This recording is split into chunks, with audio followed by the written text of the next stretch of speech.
اور یہی عربی زبان میں استعمال ہونے والا لفظ مستقبل کا پہلا حرف ہے۔ ان کو ملا کر یہ لفظ نیوم بنایا گیا، جس کا مطلب ہوا نیا مستقبل، یعنی نیو فیوچر۔ 24 اکتوبر 2017 کو سعودیہ کے شہر ریاض میں فیوچر انویسٹمنٹ انیشیٹو کانفرنس منعقد ہوتی ہے، جس میں محمد بن سلمان نیوم سٹی کے منصوبوں کا اعلان کرتے ہیں۔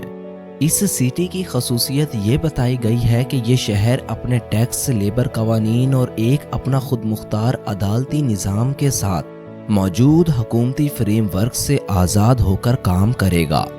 اسی کانفرنس میں محمد بن سلمان کیلس کیلن فیلڈ کو نیوم شہر پروجیکٹ کا ڈائریکٹر اناؤنس کرتے ہیں۔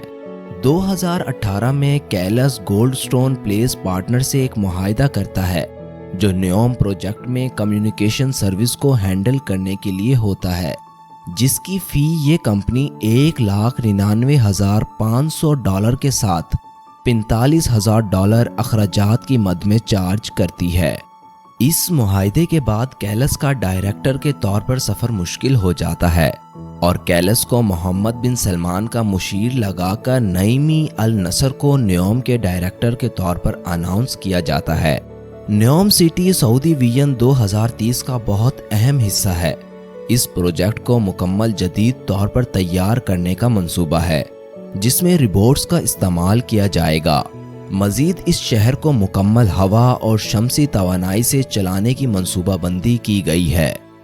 اس پروجیکٹ کو مختلف ریجنز میں پلان کیا گیا ہے، جن میں دی لائن، نیوم بے ایئرپورٹ، اوکزاگون اور ٹروجینا اور مزید ریجن شامل ہیں۔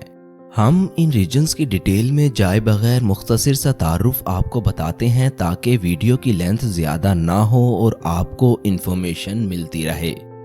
2021 میں اس پروجیکٹ کا اعلان ہوتا ہے، جس کو سنتے ہی دنیا میں ایک بحث چھڑ جاتی ہے کہ کیا یہ دنیا کا 8واں عجوبہ بننے جا رہا ہے۔ یہ منصوبہ 170 کلومیٹر لمبا اور صرف 200 میٹر چوڑا لائنر شیپ کی طرح ڈیزائن کیا گیا ہے، جس میں تمام عمارات کو شیشے سے بنایا جائے گا۔ اس شہر میں ٹریفک کو مکمل ختم کیا گیا ہے۔ یہ منصوبہ 9 ملین لوگوں کو رہائش فراہم کرے گا، جس کو تمام بنیادی خدمات 5 منٹ کے پیدل فاصلے پر مہیا کی جائیں گی۔ ابھی فی الحال اس منصوبے پر کام سست روی کا شکار ہے، مگر آگے وقت ہی بتائے گا کہ یہ منصوبہ مکمل ہو پاتا ہے یا نہیں۔ دوسرا ہے نیوم بے۔ اس منصوبے کا پہلا فیز 2019 کی پہلی سامائی میں شروع اور 2020 تک مکمل کرنے کا منصوبہ بنایا گیا تھا۔ اس منصوبے میں شرما میں ہوائی اڈے کی تعمیر بھی شامل تھی، جو ریاض اور نیوم کے درمیان باقاعدہ تجارتی پروازیں چلائے گا، جو اب مکمل طور پر آپریٹ کر رہا ہے۔ ہم تمام ریجنز کو تو ڈسکس نہیں کرتے، لیکن آخری ریجن اوکزاگون کو مختصر سا ڈسکس کر لیتے ہیں۔ اوکزاگون ایک منصوبہ ہے جو اوکٹاگون کی شکل میں بنایا گیا ہے، جس کو ایک انڈسٹریل کمپلیکس کے طور پر بنایا جا رہا ہے۔ اس کے علاوہ اس میں زراعت اور مختلف پروجیکٹس بھی شامل کیے جا رہے ہیں۔ دوستو، ان کے ساتھ ہی کئی مزید ریجنز پر کام جاری ہے جو مستقبل قریب میں مکمل ہونے والے ہیں۔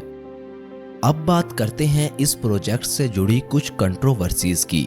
کہا جاتا ہے کہ اس پروجیکٹ کو جس زمین پر بنایا جا رہا ہے وہ ایک سعودی قبیلے ہوتات کی زمین ہے، جہاں وہ صدیوں سے آباد ہیں، لیکن ولی عہد نے ان سے وہ زمین خالی کروانے کا حکم دیا ہے، جس کے نتیجے میں قبیلے نے زمین خالی کرنے سے انکار کر دیا۔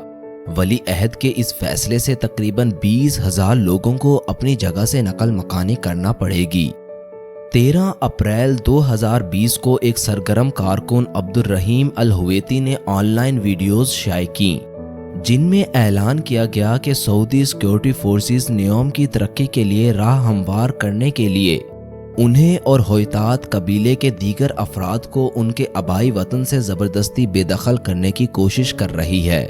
ویڈیوز میں الہویتی نے کہا کہ وہ بے دخلی کے احکامات کی خلاف ورزی کرے گا، جبکہ اس کو اس بات کا اندازہ تھا کہ سعودی حکومت اس کو خاموش کروانے کے لیے اس پر کچھ بھی جھوٹا الزام لگا کر اس کو پکڑ سکتی ہے، جو کہ بعد میں اس کے گھر میں اسلحے کی برآمدگی کی صورت میں سامنے آیا۔ بعد میں سعودی سیکورٹی فورسز نے الہویتی کو گولی مار کر ہلاک کر دیا اور دعویٰ کیا کہ اس نے ہم پر فائرنگ کی تھی، جس کے نتیجے میں جوابی فائرنگ میں وہ مارا گیا۔ لندن میں مقیم انسانی حقوق کی کارکن اور ہویتات قبیلے سے تعلق رکھنے والی عالیہ الہویتی نے سعودی حکام کے الزامات کو مسترد کرتے ہوئے کہا ہے کہ عبد الرحیم الہویتی کے پاس کوئی اسلحہ موجود نہیں تھا۔ الہویتی کا جنازہ الغرائبہ گاؤں میں ادا کیا گیا، جہاں لوگوں نے سعودی سیکورٹی ہونے کے باوجود بہت بڑی تعداد میں شرکت کی۔ بعد ازاں اس قبیلے کے مزید لوگوں کو بے دخلی کے خلاف احتجاج کرنے کی صورت میں گرفتار کیا گیا۔